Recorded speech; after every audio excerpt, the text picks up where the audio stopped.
Amados irmãos e irmãs, a alegria envolve os nossos corações, pois celebrar a Eucaristia é um momento de louvor, um momento de ação de graças, até mesmo quando a motivação da nossa participação na missa não é uma motivação de alegria, como no caso nós temos também pessoas que faleceram, mas nos reunirmos na casa de Deus e participarmos da Eucaristia é com certeza sempre, em qualquer circunstância, um momento de louvor, porque através deste louvor Deus derrama sua graça e sua bênção sobre nós, abençoando e cumulando de maiores bênçãos aqueles que agradecem e consolando os corações daqueles que perderam pessoas queridas e amadas.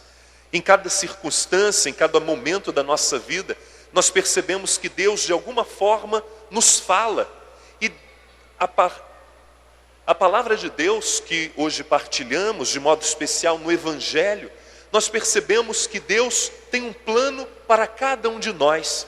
E Deus, no Evangelho que acabamos de ouvir, Ele apresenta o seu plano de amor.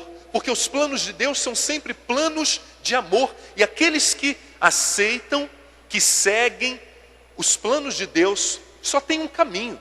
O caminho da alegria, o caminho da felicidade, o caminho do bom êxito. Porque Deus sempre quer o melhor para nós. Mas Deus também nos dá a liberdade, o livre-arbítrio, para que possamos seguir ou não os seus desígnios, o seu desejo, o seu projeto, esses projetos que Ele coloca diante de nós. O Evangelho nos fala do momento em que Deus, através do anjo Gabriel, apresenta à Virgem Maria o seu projeto. Um projeto que não era para Maria, mas que era a partir dela um projeto para toda a humanidade. O desejo que Deus tinha de redimir a humanidade. O desejo que Deus tinha de unir novamente o céu à terra. O desejo que Deus tinha de abrir as portas do céu para que todos aqueles que desde Adão e Eva, como nos fala a primeira leitura de hoje, estavam afastados de Deus, condenados a nunca verem a face de Deus, pudessem ser acolhidos no reino de Deus. Mas Deus demonstra durante toda a história da salvação, do Gênesis ao Apocalipse, Deus demonstra o seu amor, a sua insistência em nos salvar. Deus não desiste de nós. Na primeira leitura, retirada do livro do Gênesis, a célebre passagem bíblica que nos mostra o momento em que Adão e Eva se descobrem pecadores. O momento que Deus chega no paraíso e Adão se esconde de Deus, porque ele se percebe nu. E Deus questiona: por que você está se escondendo? Você comeu do fruto proibido? Adão ficou envergonhado.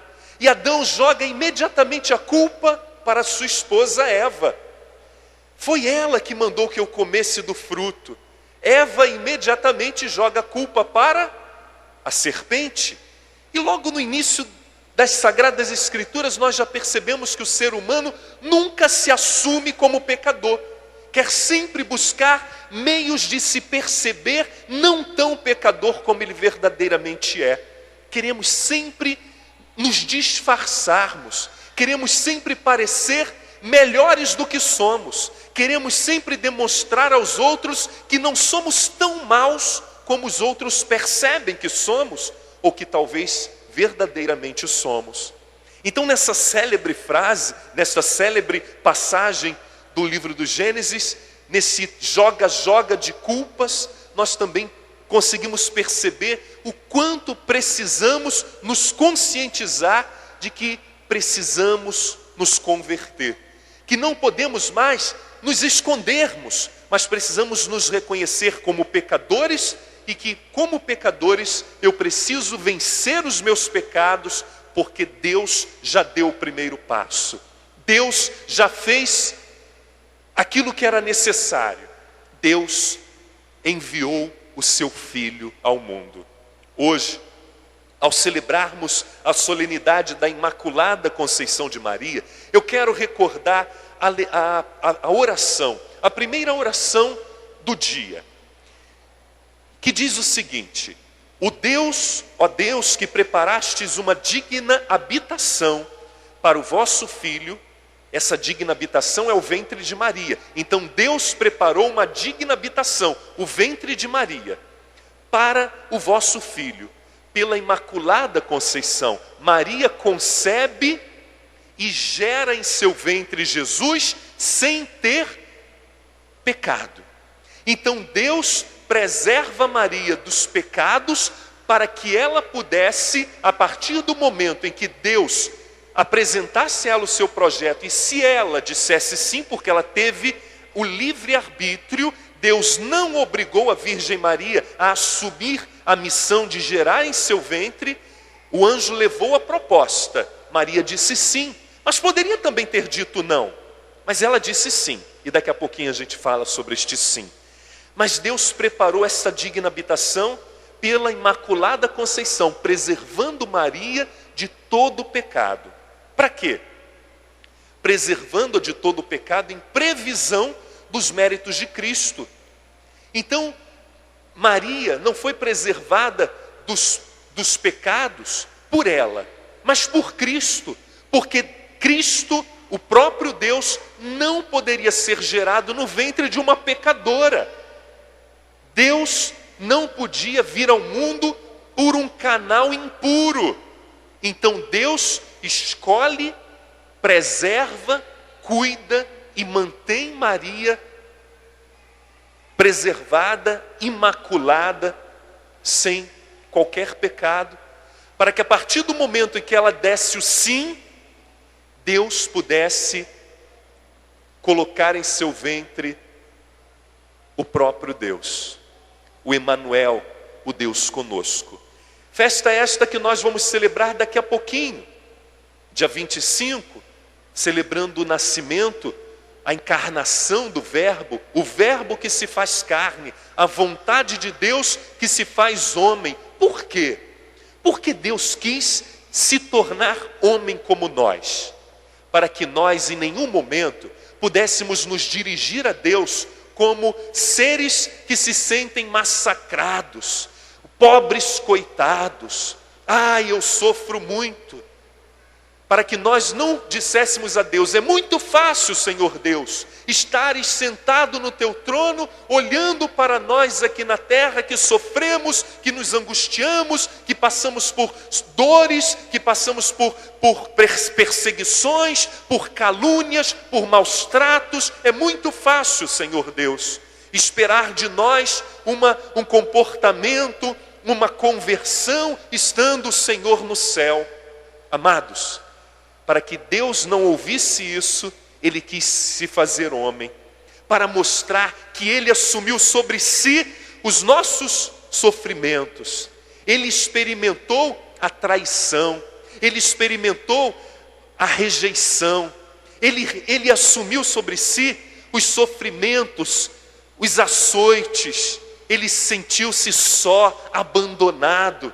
Jesus assumiu sobre si todos os sofrimentos. E se você hoje pensar em um sofrimento teu, porque todos nós, ou passamos, ou estamos passando, ou vamos passar, todos nós passamos por momentos difíceis na vida. E se você olhar para o teu sofrimento e procurar o teu sofrimento em Cristo, você vai encontrar.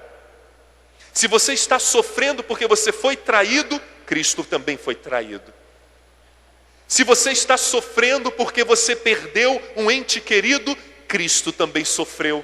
Jesus também sofreu quando ele perdeu José, seu pai adotivo. A gente nunca lembra disso, né?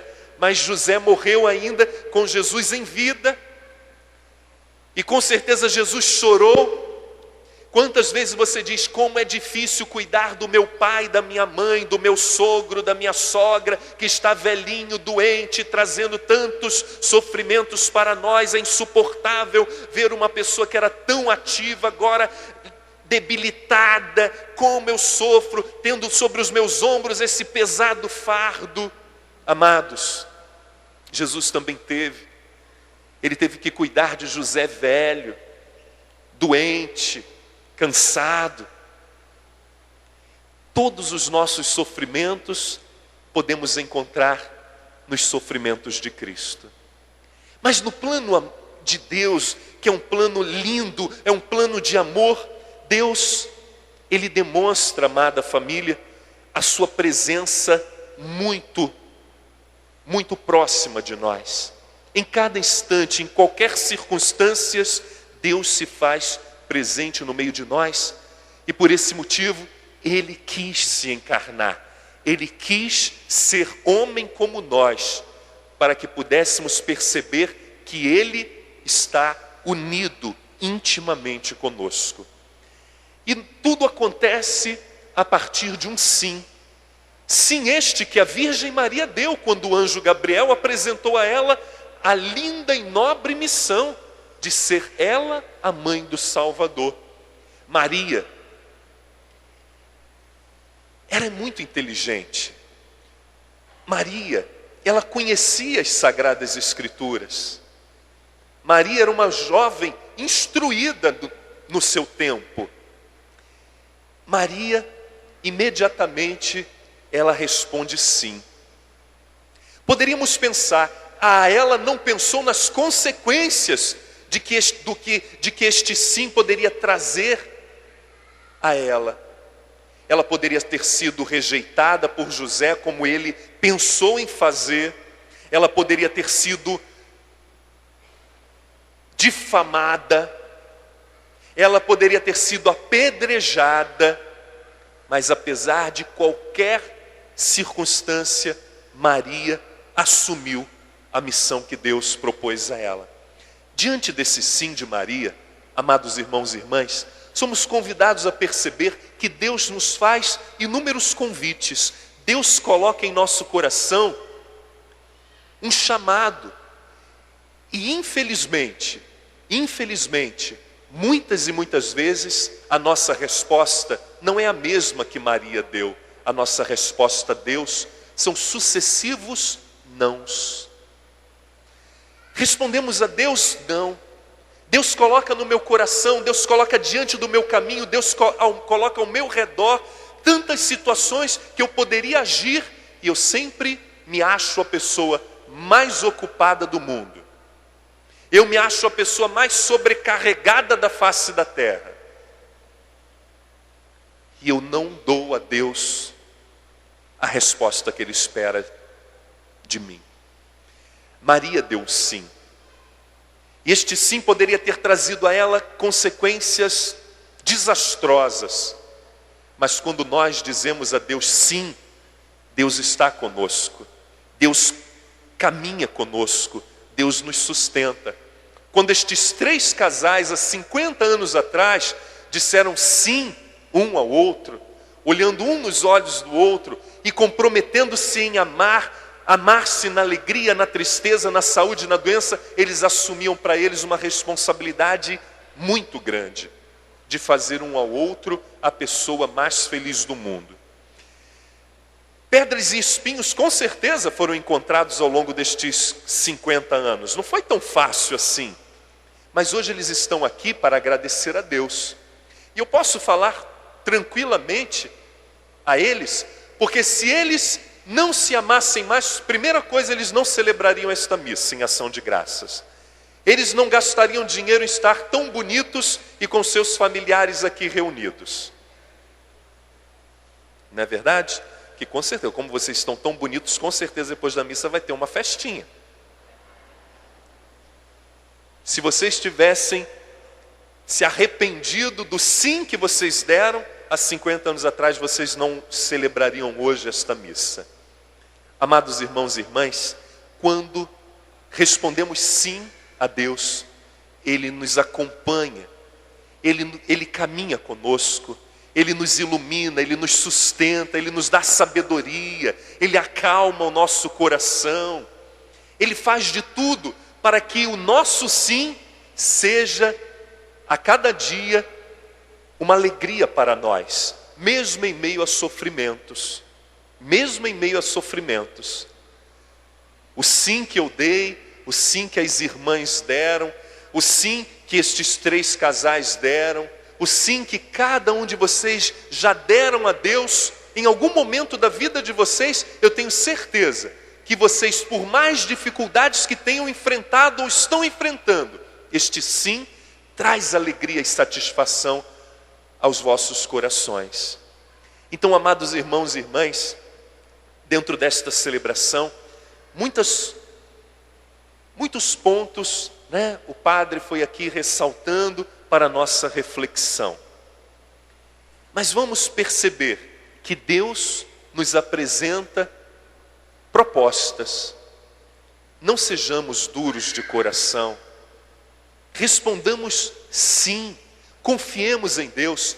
Deus nunca nos colocará em furadas, como a gíria que a juventude usa. Deus nunca nos colocará em furada. Se Ele te chama, e se você sente no teu coração este chamado, tenha certeza que Deus não te abandonará.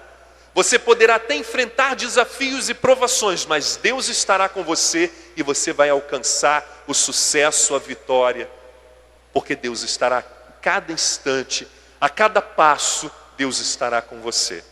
Amados irmãos e irmãs, que a Virgem Maria, na sua pureza, ela possa interceder por nós a cada instante, para que possamos, ao olhar para a sua pureza, desejarmos também esta pureza. Celebrar a festa da Imaculada Conceição dentro deste tempo de advento, não é inserir dentro do tempo do advento uma festa mariana, não. Esta celebração, esta solenidade da Imaculada Conceição no tempo do advento é super oportuno, porque o advento nos chama à pureza, o advento nos chama a preparar, e estar preparado significa estar o mais puro possível, o mais limpo possível. Então, a pureza de Maria é o nosso exemplo dentro deste tempo de advento. Que Deus nos ajude, que os anjos de Deus venham em nosso auxílio, e a Virgem Maria, junto a Jesus, interceda por nós, agora e na hora de nossa morte. Amém.